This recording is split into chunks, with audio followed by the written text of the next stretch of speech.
자, 우리는 주변의 영향을 많이 받고 살아가고 있습니다. 네, 우리 오늘 아침에 나올 때도 여러분들 편안하게 잘 나오셨습니까? 아니면 오시는 길에 뭔가 신경 쓰이는 일들이 좀 있으셨습니까? 여러분 얼굴 표정을 보니까 다 밝게 나오신 것 같습니다. 주변에서 어려움 없이 잘 나오신 것 같은데요. 어떤 때는 지나가는데 똑같은 해라 할지라도 갑자기 그 해가 더욱 찬란하게 느껴지고 친근감 있게 느껴질 때가 있습니다. 그럴 때는 정말 그 태양을 보기만 해도 마음의 위로가 될 때가 있죠. 그럼 하루 종일, 하루 종일까지는 아니라도 오전 내내 기분이 좋을 때가 있습니다. 이렇게 작은 영향을 받는 일들이 있습니다. 날씨라든가 무심코 들은 말, 아침에 엘리베이터에서 인사하는데 오늘 유달리 얼굴이 밝아 보이십니다. 이런 이야기들 나누면은 우리 마음속에 마음이 환하게 밝아지는 것을 느껴지게 됩니다. 여러분은 옆에 계신 분들을 이렇게 보니까 여러분들 마음에 기쁨이 이게 가득하십니까? 아니면은 수심이 가득하십니까? 한번 이렇게 얼굴 한번 봐보실까요? 네. 네. 여러분 잘 모르시는 분들 옆에 계시면은 할 수 없겠지만 아시는 분들이 옆에 계시면은 여러분들 한번 짧은 멘트라도 최대한 기분 좋게 여러분들 한번 만들어 봐 주시지 않겠습니까? 어떻게 하면 이분을 행복하게 만들어 드릴까요? 한번 여러분께 사실 수 있는 거 딱 보시고 한번 딱 한마디 한번 해보시기를 바랍니다. 예, 저만 쳐다보시면 안 되고 예, 어떻게 좀 행복해지셨습니까? 네, 우리가 의도하지 않았든 간에 우리는 이렇게 영향을 서로 주고받고 살아갑니다. 작은 영향도 있고요, 또 큰 영향도 있죠. 오랫동안 영향을 미치는 것들이 있습니다. 예를 들어서 친구와의 관계는 내 삶에 그 친구와의 관계가 유지되는 동안에 나에게 꽤 많은 영향을 미치게 되고요. 누군가 사랑하는 사람이 생기게 되면은 그때는 엄청난 영향을 받게 됩니다. 그래서 이 사랑하던 사람과 결혼을 해서 배우자로 살아가게 되면은요, 그야말로 죽을 때까지 그 영향을 받고 살아갑니다. 또 우리 부모님으로 받은 영향도 있죠. 또 어떤 경우에는 우연히 잡은 책 한 권이 내 평생에 굉장히 중요한 밑거름이 되는 경우도 보게 됩니다. 이렇게 오랜 시간 동안, 긴 시간 동안에 영향을 받는 일들이 있습니다. 그러나 성경은 우리에게 한 가지 더 영향에 대한 이야기를 하고 있습니다. 그건 뭐냐면 근본적인 영향. 작은 몇 시간만 미치는 영향이나 또 한 20-30년 미치는 영향이 아니라 평생을 두고 영원을 두고 미치는 영향력이 있을 수 있다. 근본적인 영향을 미치는 것이 있다라고 우리에게 알려줍니다. 그 근본적인 영향은 어디에 미치는 영향일까요? 인간은 근본적으로 영적인 존재입니다.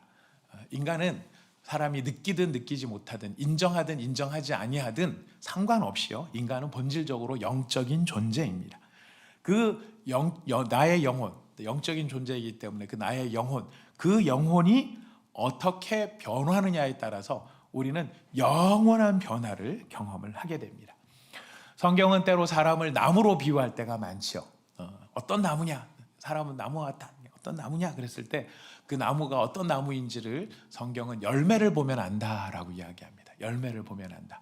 그래서 가끔 드리는 말씀입니다만은 농사 짓는데 까막눈인 저도 모든 나무에 이 나무를 맞추는 때가 있다. 여러분도 마찬가지죠. 여러분들도 아시는 나무 많겠지만 어떤 건 모르는 것도 있을 수 있어요. 근데 모르는 나무를 이거 이 나무야 라고 맞출 수 있는 때가 있는데 그때가 언제이죠? 열매를 맺을 때예요. 열매를 맺을 때. 열매를 딱 맺는 걸 보면 이게 그전에는 무슨 나무인지 몰랐는데 이 열매를 맺는 거 보니까 이거는 이 나무구나.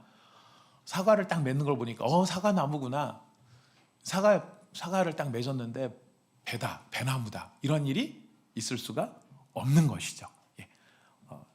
배를 맺게 되는 이유는 근본적으로 이 나무가 배나무이기 때문에. 근데 내가 배나무인지를 몰랐는데 배를 열매를 맺는 걸 보고 이게 배나무구나. 이거를 아는 것. 사람이 이 작은 영향을 미치는 것과 큰 영향을 미치는 것들은 사람의 노력이 통하는 부분이 있습니다. 내가 오늘 좀 기분 좋아야지 하고 결심하고 하루를 출발하면 사실 조금 더 기분 좋을 수 있습니다. 그리고 내가 어떤 부분에 있어서 저 사람이 저런 모습이지만 내가 그래도 품어야지 이렇게 생각을 하면 좀 어느 시간 동안에 품을 수 있는 여지도 있습니다.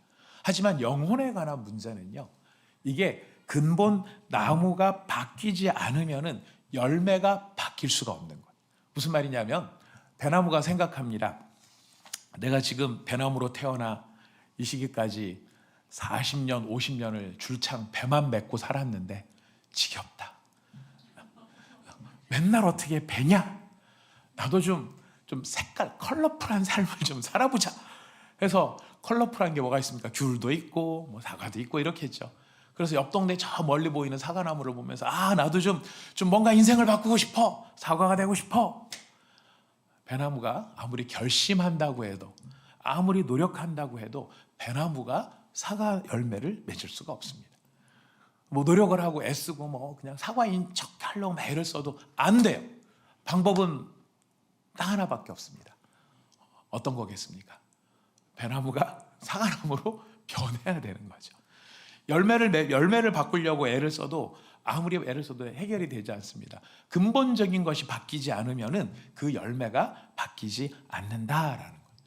그 다음에 이제 바뀌고 나야 그 다음에 뭐 굵은 가지를 만들어라, 좀 열매를 크게 맺어보자, 잎사귀가 좀 풀어보자, 이런 부분들은 노력이 통해도 통할 수 있는 부분이 있겠지만 본질이 변하는 부분은 바뀌지가 않는 거예요.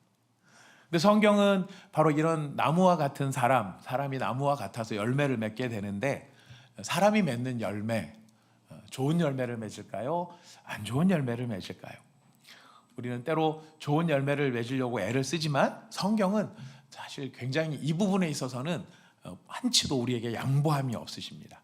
이렇게 이야기하십니다. 우리 로마서 1장 28절에서 32절 말씀 앞에 모니터에 나오니까 같이 한번 읽어보겠습니다. 시작.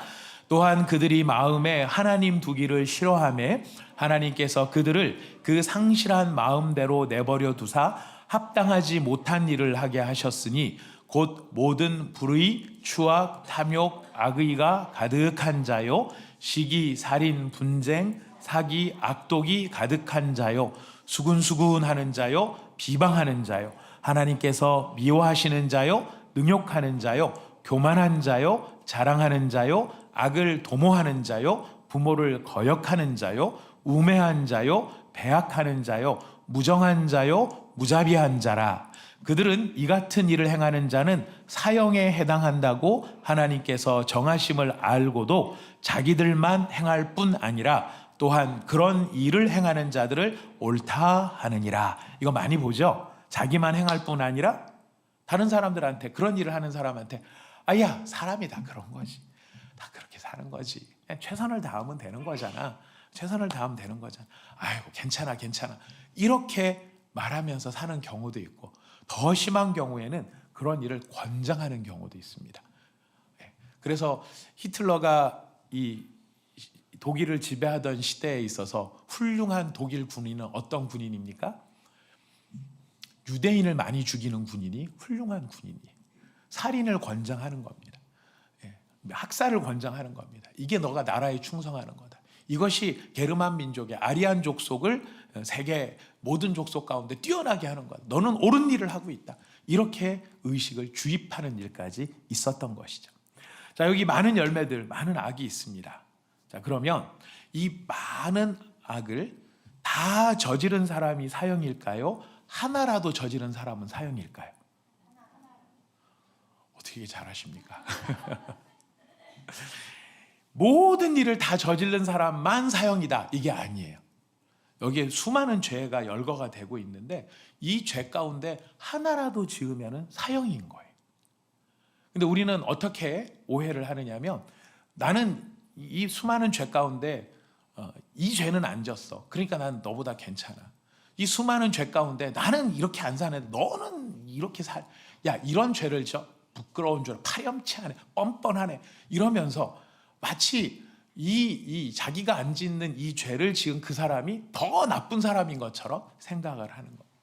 이건 아직도 뭐를 모르냐면, 내가 성경이 말하는 죄가 뭔지를 모르는 거예요. 성경이 하나님을 보실 때 어떤 관점에서 보는지를 모르는 거예요.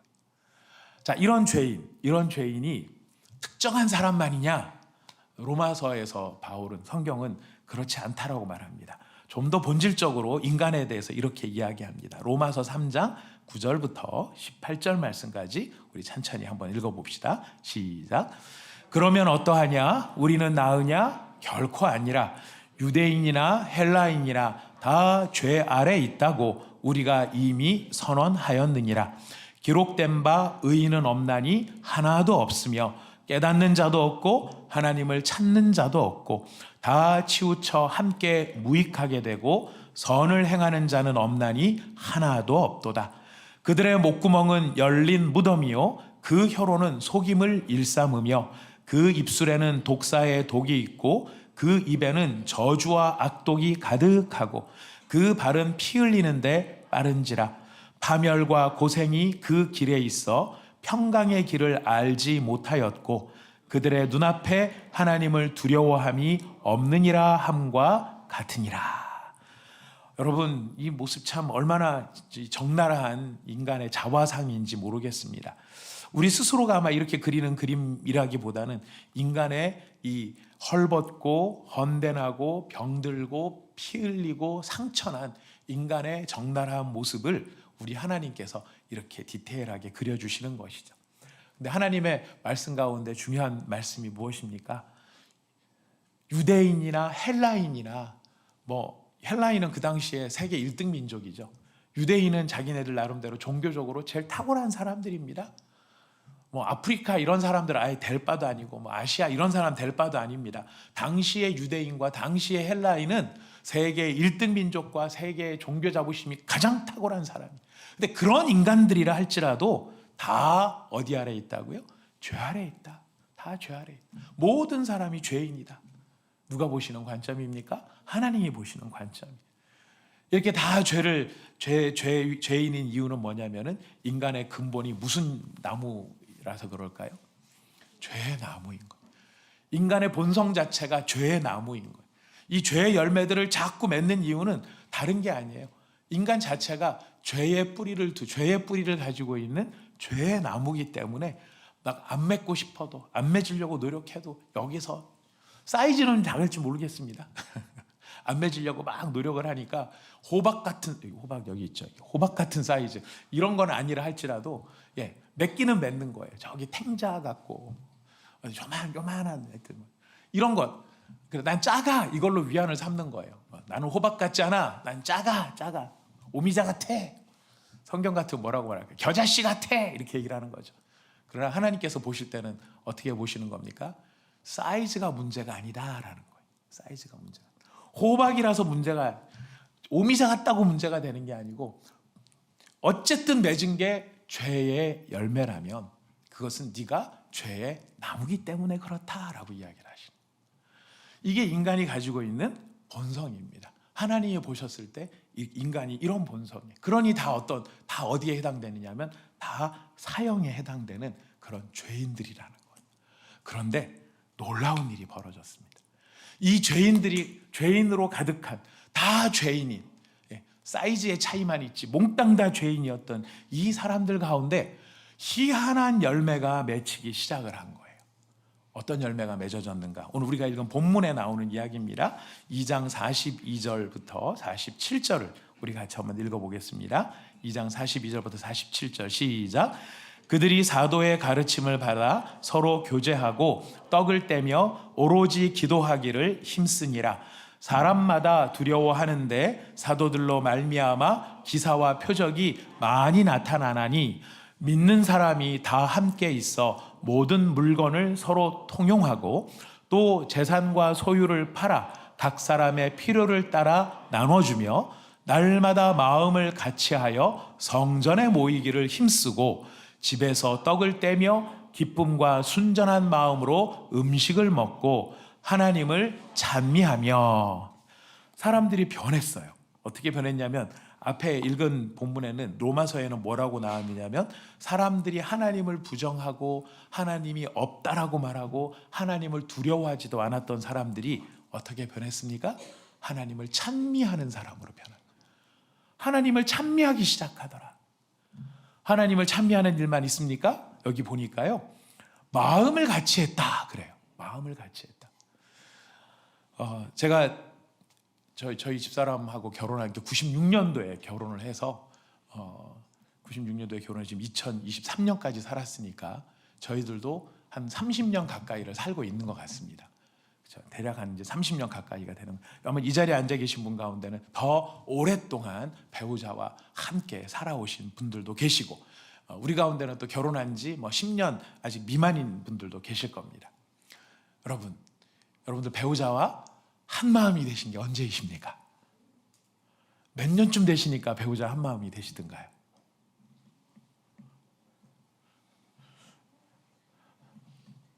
설마 not yet? 설마 아직도?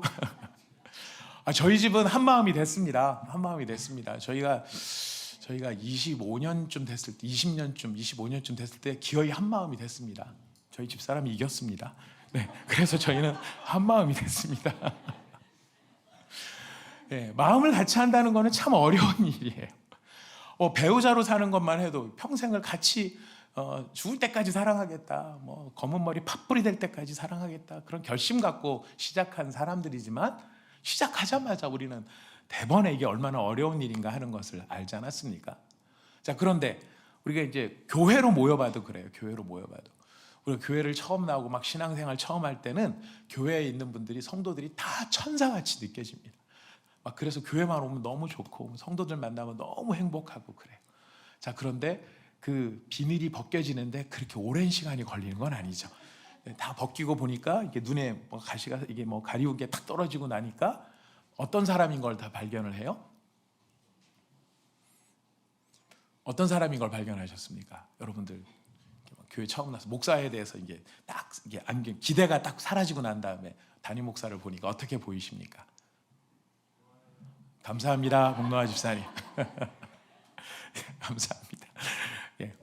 우리가 이게 딱 벗고 보면 교회에 있는 사람들이 어떤 사람이냐면은 천사이고 싶어 하는 몸부림치는 사람들로 보이기 시작을 하는 거예요. 뒷말은 제가 안 하겠습니다. 네. 천사이고 싶어서 몸부림치는 사람들. 예, 맞습니다. 우리는 어떤 사람들이냐면은 천사가 된 존재가 아니고 옳은 것이 무엇인지 알기 때문에 그렇게 되고 싶어서 몸부림을 치는, 달리 말하면 아직은 아닌 그런 사람들일 수 있는 거예요.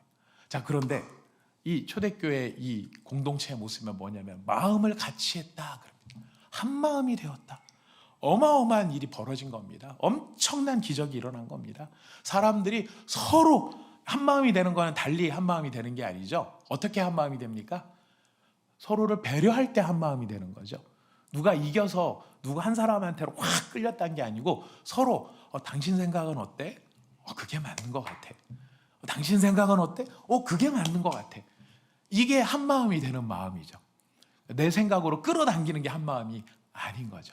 근데 모두가 이런 한 마음이 됐다는 거 보니까 모두가 서로 어떻게 하기 시작을 했느냐면 서로를 배려하기 시작을 했다는 거. 상대방의 생각에 귀를 기울이고 상대방의 진짜 의도가 무엇인가를 파악하려고 생각하고, 그래서 그 사람의 생각과 의도를 존중하기 시작을 하는 거예요. 그러면서 이 사람들은 어떤 기적을 일으키냐면은 모이기를 힘씁니다. 성전에 모이기를 막 힘써서 모여서 뭘 합니까? 기도하기를 힘쓰고요. 하나님을 그렇게 싫어하고 하나님이 어디 있느냐 그랬던 사람들이 기도하는 게 즐거워요. 여러분, 기도의 즐거움을 아시나요? 기도의 기쁨을 아시죠? 정말 기도는 참 정말 모든 인간이 경험할 수 있는 행복 가운데 가장 큰 행복 중에 하나가 기도입니다. 정말 기도하기 위해서 하나님 앞에 나와서 주님과 마음을 나누고 주님의 뜻을 생각하고 주님께 내 마음을 아뢰어드리고 이런 시간들. 그래서 우리가 이 기도의 정말 재미라는 표현이 좀 그렇습니다만, 기도가 즐거워지고 재미있어지면 나와서 기도를 하는 시간이 얼마나 가는지를 몰라요. 시간 자체를 생각을 안 해요. 계속 그걸 하다가 보면 어느 순간인가 1시간이 지났네, 2시간이 지났네. 이런 이 기도에 힘썼다라는 거는 달리 말하면, 이런 기도의 재미가 들렸다는 걸 달리 말하면 누구랑 관계가 엄청 좋아졌다는 거예요. 하나님과 엄청 관계가 좋아지고요. 그 하나님과 대화를 나누고 하나님과 마음을 나누는 것이 너무너무 좋아지는 그런 일들이 벌어졌다는 거예요. 이런 일이 벌어지니 열매가 맺히죠. 집에서 떡을 떼며 성도들이 서로 자기 집을 막 오픈을 하는 거예요. 우리 집에 놀러와. 그래서 같이 먹자. 그러면서 같이 맛있는 거 브런치 먹으면서 무슨 얘기를 할까요? 예, 무슨 얘기를 할까요? 마침 드라마에 나왔는데 보니까 그녀는 아주 나쁜 년이더라 막 이러면서 막 죄송합니다. 예, 그냥 너무 적나라하게 얘기해서 죄송한데, 네, 제가 저희 교역자, 우리 교회는 뭐 그 교역자 모임이 그렇게 시간이 아닙니다만 예전에 어떤 교회 있을 때는 화요일 날이 새벽이 교역자 모임이었거든요. 끝나고 나면 아침 먹으러 이제 한 9시쯤 돼서 이제 브런치 카페 같은 데 가까이 데 가서 아침을 먹습니다. 그럼 교역자들끼리 막 먹는데 옆에서 아줌마들이 모여서 무슨 얘기를 막 하는데 진짜 막 그런 얘기가 들리는 거예요. 막 진짜 니은 지금 제가 직설적으로 얘기를 했으면 근데 그런 얘기들이 막 나오는데 저 무슨 나쁜 사람 얘기를 하는 줄 알았어요. 그랬더니 들어보니까 드라마 그 여자더라고요. 실존도 하지 않는 그 여자를 그냥 실존하는 여자인 것처럼 만들어 놓고, 예, 그런 얘기를 하는 게 아니에요. 그런 얘기를 하는 게 아니에요. 모여서 그렇게 욕을 하고 누구 잘못됐다는 거 비방하고 수군거리고 세상에 어떻게 그 사람이 그럴 수 있어, 그런 얘기를 하는 게 아니에요. 하나님이 어떻게 큰 일을 하셨는지, 하나님이 어떤 은혜를 내게 베푸셨는지, 그 사람이 어떤 은혜를 받았는지, 그래서 이 상황 속에서 어떻게 힘을 얻었는지, 이런 용기 있는 이야기들을 나누기 시작하더라. 그뿐입니까? 여기 오늘 성경 읽었습니다. 모든 물건을 서로 통용하더라 그럽니다. 예, 지금 사회에서 진짜 우리가 뭐 다른 거는 흉내라도 낼 수 있지만 진짜 흉내 내기 어려운 부분들은 이런 것이죠. 모든 물건을 서로 통용하더라. 재산과 소유를 팔아 없는 사람들한테 나눠주더라. 우리가 사는 세대는 어떤 세대입니까? 하나라도 더 움켜쥐려고 하는 것이고요. 되게 인색하고 이기적인 세대를 우리가 살아가고 있죠. 그런데 자기 물건을 막 나눠주고 사람들을 도우려고 해요. 이게 제정신 갖고 할 수 있습니까? 제정신 갖고 못하는 거예요. 제가 제정신 갖고 못한다는 걸 저희 아버님을 보고 알았습니다. 저희 아버님은 이 기분이 막 좋아지시면 저희들 다 애들 모아놓고 이야기를 하십니다. 야, 용돈이다 그러면서, 당시에 제 기억에 10,000원 굉장히 큰 돈이었거든요. 10,000원씩 팍 주면 얘따 10,000원. 어떤 날은요 진짜 기분이 좋으셨는지 딱 앉혀놓고 10만 원짜리 수표를 딱 꺼내서 얘따 10만 원.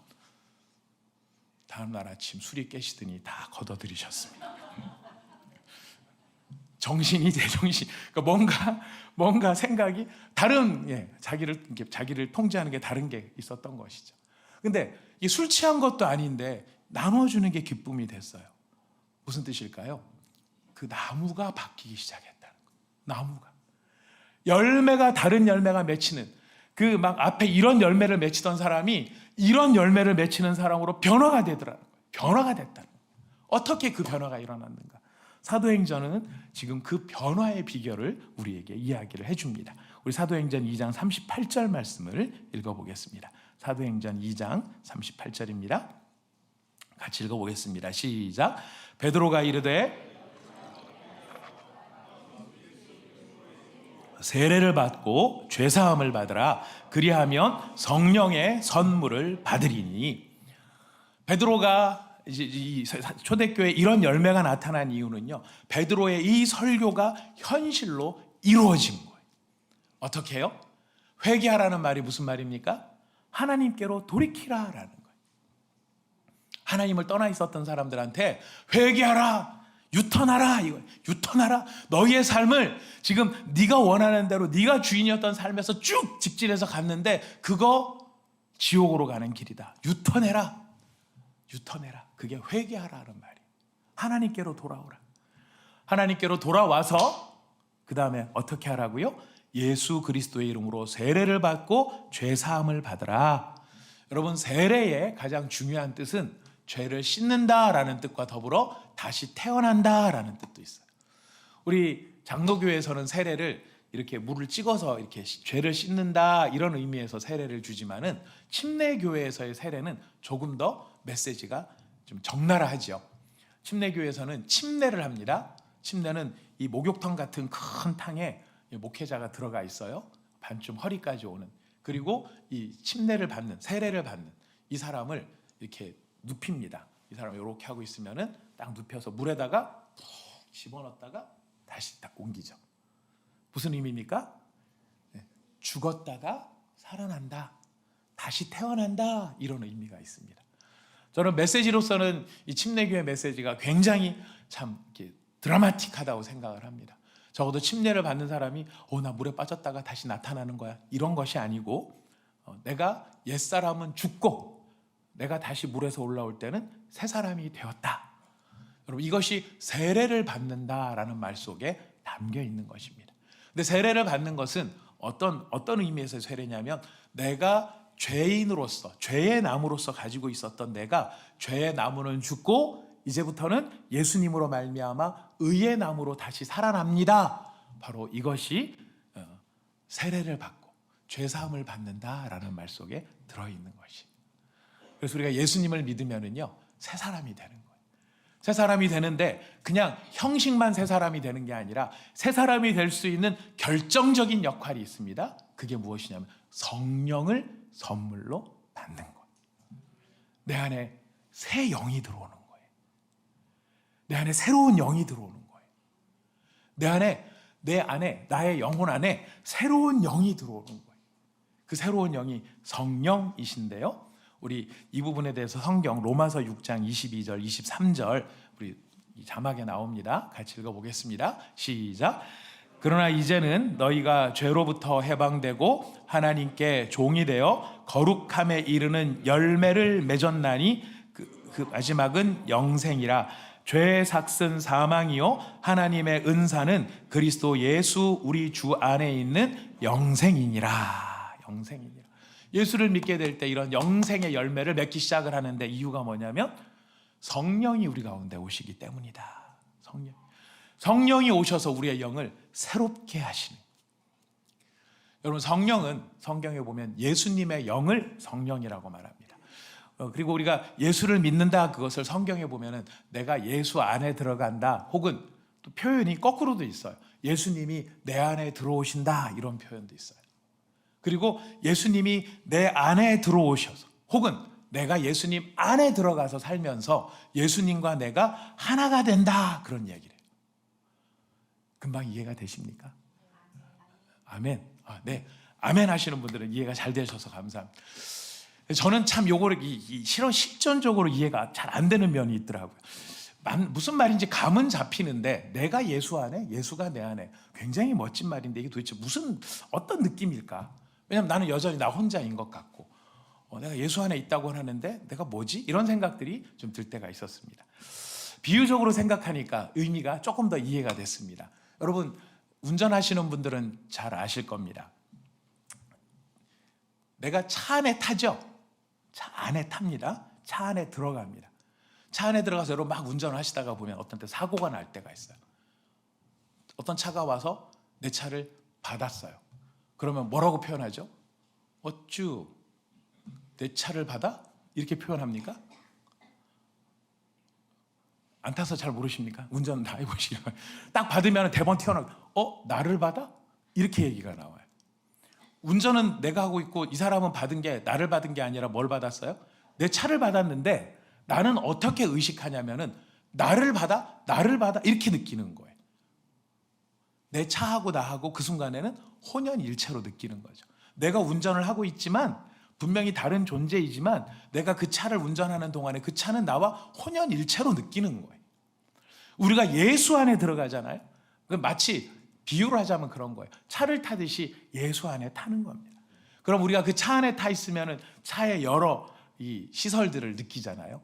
제가 예전에 그 깡통 카니발, 깡통 카니발이라는 거는 옵션이 하나도 안 들어간, 그냥 파워 핸들 달려 있고,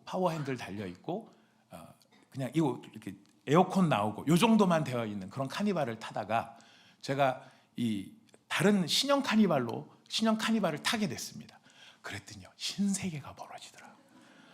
세상에, 버튼만 누르니까요 유리창이 오르락 내리락 하고요.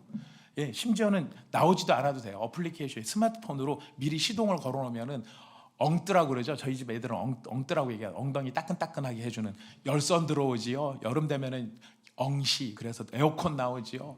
앞에 막 쫙 파노라마 펼쳐지지요. 막 시설이 막 어마어마해진 거예요. 옛날 막 이거 막 하다가 하니까 사람이 품이 더 있어지는 거예요. 차 안에 타고 있으면은 차 안에 있는 것들을 누리게 됩니다. 예수 안에 있으면은요, 예수 안에 있는 것들을 누리게 되는 거예요. 우리한테 예수 안에 들어와라, 예수 안에 있으라라고 하는 것은 바로 그 예수 안에서 허락된 것들을 우리가 누릴 수 있게 만들어주는 거예요. 예수 안에 어떤 것이 있습니까? 예수 안에 생명이 있어요. 영혼의 생명, 육체의 건강도 있고요, 영적인 생명도 있어요. 우리가 예수님을 믿고 나면 이런 기적을 경험하는 분들이 있어요. 영혼이 변화되면서 마음이 평안해지니까요, 육체의 병들도 함께 낫는 은혜들을 경험하는 일들이 많이 있더라고요. 육신의 병을 다 마음으로서 다 고칠 수는 없다 하더라도 일단 우리가 마음이 안식을 얻고 평안함을 얻으면요, 그 평안함이 육체에까지 그 영향을 미치는 것을 우리는 보게 됩니다. 예수 안에는 생명이 있습니다. 예수 안에는 자유함이 있어요. 자유함이 있어요. 나를 더 이상 얽어매는 이 세상에서의 성공, 이 세상에서의 명예, 이 세상에서의 부요함, 여기에 막 몰려가던 인생들이 이거 하나님이 주시는 것들이야, 은혜야, 하나님께서 얼마든지 내게 허락해 주실 수 있는 은혜야 하는 것, 그 감동을 받게 되면 자유함을 누려요. 또 막 우리가 어떤 경우에 자녀들 교육하고, 우리 자녀들도 이제 뭐 입시도 보고 막, 그래서 우리는 참 세상 기준으로는 이 정도 해야 돼, 이 정도 해야 돼, 자존심, 내 친구는 여기 갔는데 난 이 정도 해야 되는데, 이런 생각들이 우리를 스스로 위축되게 만들 수도 있어요. 그러나 예수 안에 있으면은요, 그게 끝이 아니다라는 것을 깨닫게 돼요. 그게 끝이 아니다.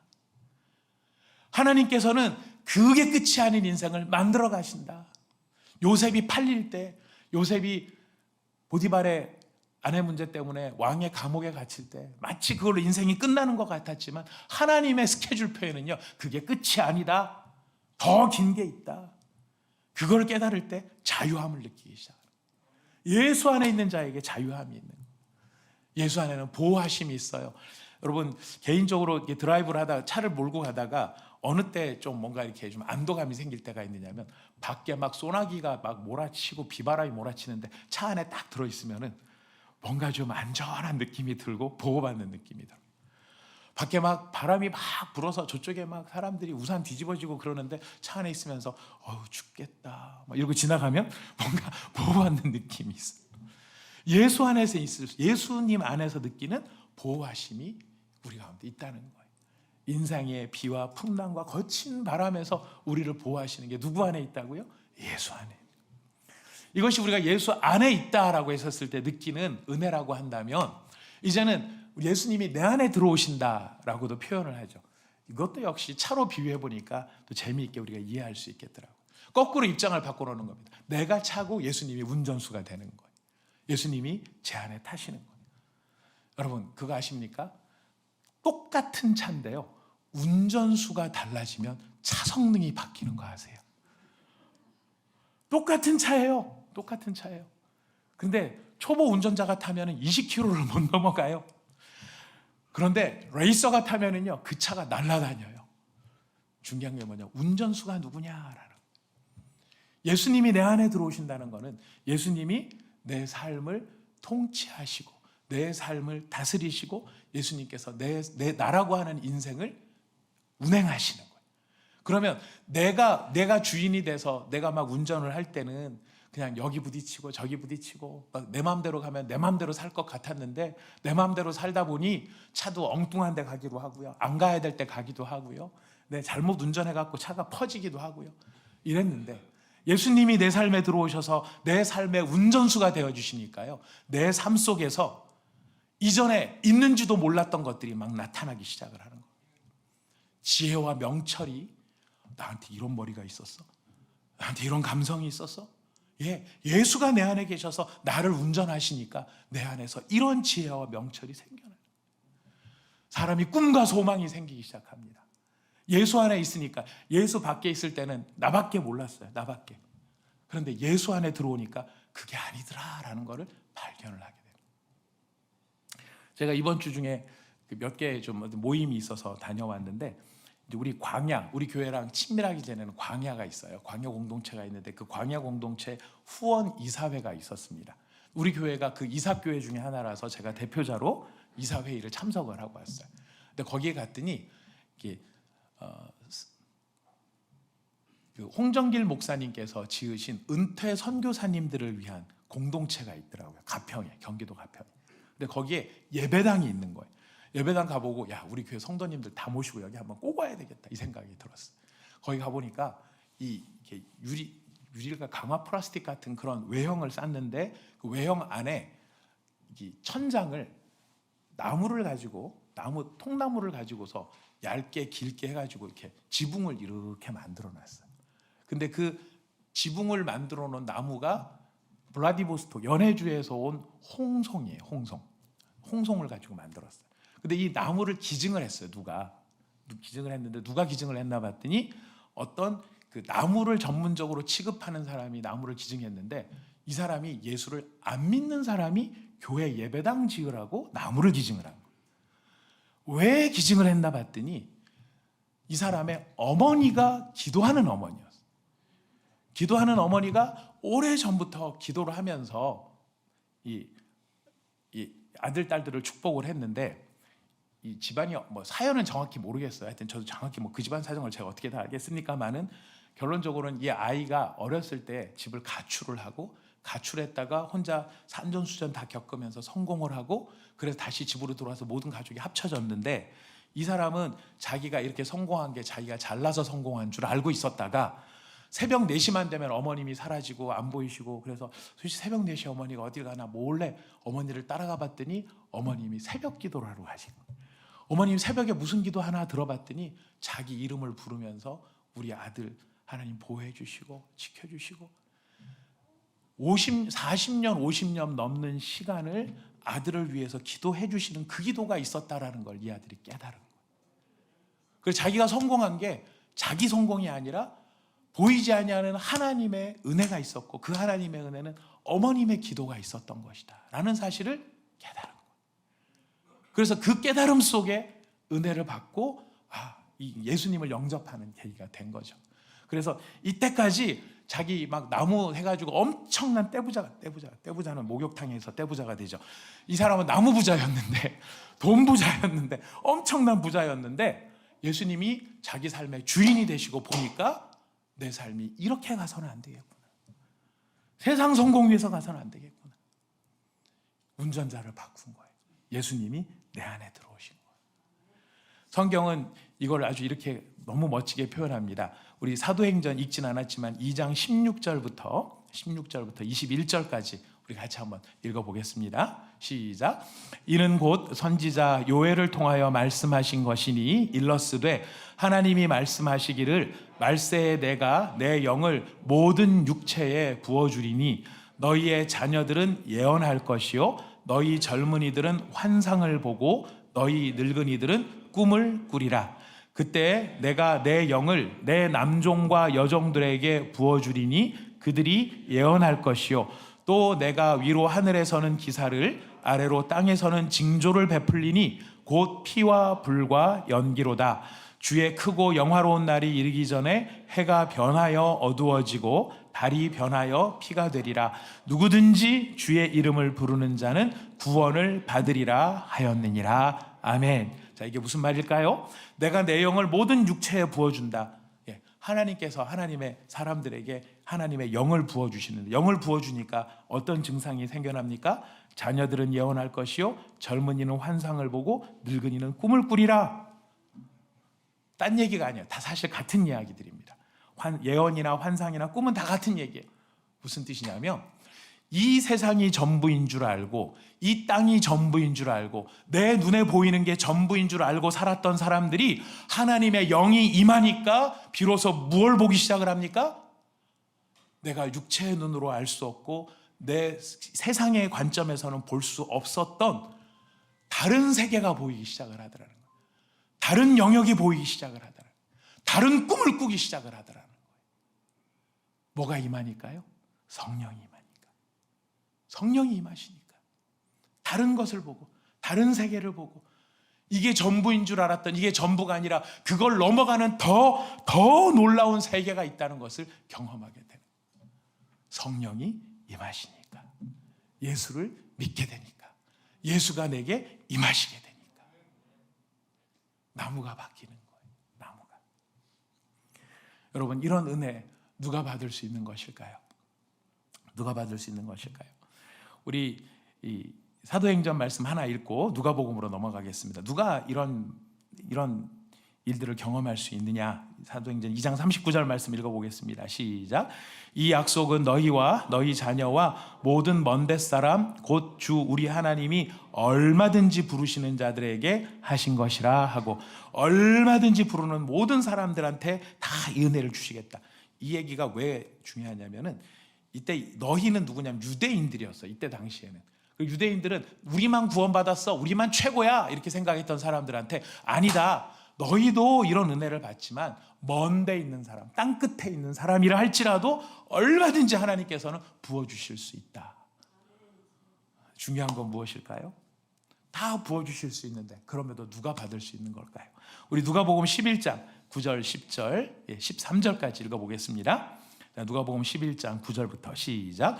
내가 또 너희에게 이르노니 구하라 그러면 너희에게 주실 것이요, 찾으라 그러면 찾아낼 것이요, 문을 두드리라 그러면 너희에게 열릴 것이니 구하는 이마다 받을 것이요, 찾는 이는 찾아낼 것이요, 두드리는 이에게는 열릴 것이라.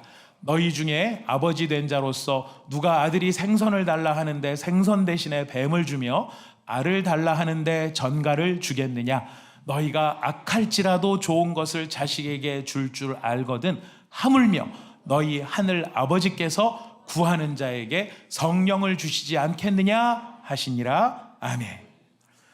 여러분, 한동안에 대한항공 CF로 쓰여졌던 노래가 있습니다. Welcome to my world. 혹시 아십니까? 어떤 나긋나긋한 여자 목소리로 Welcome to my world 이렇게 하는 노래가 있어요. 짐 리브스가 부른 원곡인데요. 거기에 보면은 이런 가사가 나옵니다. Ask and it will be given you. Seek and you will find. Knock and it will be opened for you. 이런 영어 가사가 있어요. 그래서 많이 듣던 소리죠. 이게 제 친구가 이거를 듣고 막 얘기하는데 제가 영어 성경을 한번 읽어줬어요. 야, 성경에 왜 팝송 가사가 있냐 그러는 거예요. 그래서 노 팝송 가사에 성경을 갖다 끌어 쓴 거야. 이 말이 얼마나 좋으냐면 연인들끼리 서로 하는 얘기 가운데 ask, seek, knock 하면 주겠다, 하면 열릴 것이다. 사실 그런 데 쓰라고 만든 용어는 아니에요. 자, 그러나 굉장히 중요한 뜻이 있습니다. 뭡니까? 원해야 가질 수 있다라는 거. 소망하고 바라야 얻을 수 있다라는 거. 중요한 건 소망하면 주시겠다라는 거. 근데 오늘 누가복음에서 뭐라고 말씀하십니까? 뭐를 주시겠다? 성령을 주시겠다. 예수의 영을 주시겠다. 예수의 영이 너희 가운데 임하셔서 너희가 죄를 맺는 죄의 나무에서 변화해서 의의 열매를 맺을 수 있는 의의 나무로 변할 수 있도록 너희의 영혼을 변화시키겠다. 어떤 사람에게? 구하는 자에게, 찾는 자에게, 문을 두드리는 자에게. 제가 제일 안타까운 것은 많은 성도들 가운데 보면은요, 하나님은 저한테 은혜를 안 주세요. 하나님이 저를 제 삶을 포기하셨나 봐요. 하나님은 저한테 하나님이 살아계시면서 뭐 좋은 것들 허락하셔야 되잖아요. 제가 그때는 잘 몰랐어요, 대답할 말을. 근데 제가 요즘에 정말 가면 갈수록 느끼게 됩니다.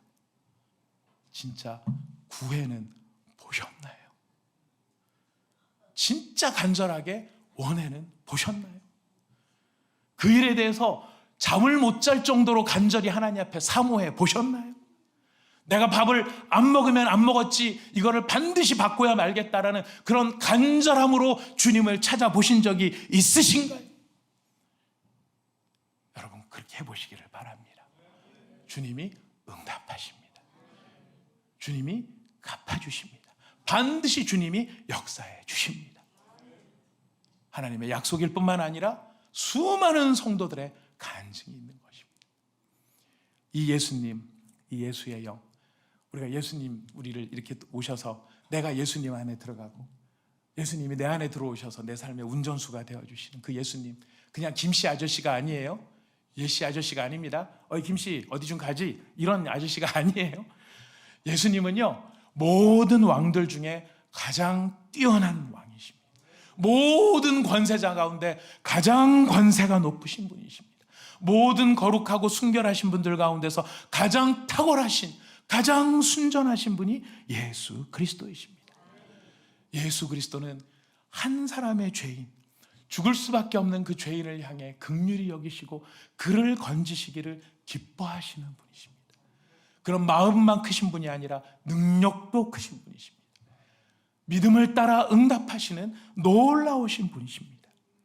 그 예수님 안에 들어갔을 때 내가 예수님으로 말미암아 누릴 수 있는 그 은혜와 특권은 온 우주를 아우르는 특권이 되는 것입니다. 예수님이 내 삶의 운전수가 되어주셔서 내 안에 들어오셔서 나를 인도하실 때에는 내가 이만큼이라고 생각했던 나의 영역을 뛰어넘어 상상할 수 없는 어마어마한 위대한 비전을 이루게끔 하시는 분도 우리 예수님이신 것입니다. 말씀을 정리하겠습니다. 우리는 크로스비 여사의 이야기를 들어서 잘 알고 있습니다. 태어난 지 몇 개월 되지 않아 약을 잘못 먹어서 맹인이 됐어요. 평생 맹인이 됐어요. 평생 맹인이 돼서 한 번도 앞을 못 본 사람이었어요. 어떤 직구준 기자가 그분에게 질문을 합니다. 크로스비 여사님, 이분은 이제 앞을 못 보지만 굉장히 찬송을 많이 지으신 분이거든요. 우리가 부르는 찬송 중에 이 크로스비 여사가 지은 찬송이 굉장히 많습니다. 영감이 있습니다. 정말 탁월하신 분이세요. 그런데 이분이 얘기를 하는 거예요. 기자가, 하나님이 원망스럽지 않습니까? 당신이 평생 아무것도 못 벌고 산 게 원망스럽지 않습니까? 근데 크로스비 여사가 이렇게 얘기를 해요. 내가 평생 아무것도 못 보고 살았지만 내가 이제 죽어서 천국에 가서 내 눈이 뜨이는 날, 내 눈을 뜨게 되는 날, 나는 제일 먼저 예수님을 보게 될 것입니다. 나는 세상에 더럽고 치사하고 이런 것을 보는 게 아니라 내가 눈이 떠져서 내가 제일 먼저 볼 분은 예수 그리스도입니다. 그래서 나는 기대가 있고 소망이 있습니다. 나는 좌절과 절망의 어둠 속에 갇혀 있지 않고 나를 이렇게 이끌어 오신 그 좋으신 예수님을 볼 소망이 가득합니다. 앞을 못 보는 한 사람의 소경이 여러분 어떤 영향력을 미쳤는지 아세요? 이 바로 기독교가 닿는, 이 찬송가가 닿는 모든 곳에 수많은 영혼들을 일깨우고 살리고 그 좌절에서부터 그를 끌어내고 절망에서부터 그를 끌어내고 세상의 비전과 야망 속에 찌들려서 병든 자들을 자유롭게 하며 그들로 하여금 새로운 소망으로 가득할 수 있게 만들어준 것, 그게 어떤 사람이 한 겁니까? 한 사람의 맹인이 한 일이에요. 앞을 못 보는 소경이 한 일이에요. 근데 그 안에 누가 있으니까? 예수가 있으니까. 그 안에 예수가 있으니까. 그 안에 예수가 운전을 하니까. 사랑하는 여러분, 주의 성령이 오늘 저와 여러분에게 충만하기를 축복합니다. 여러분, 그리고 여러분 간절한 마음으로 여러분이 구하시기를 바랍니다. 하나님 반드시 응답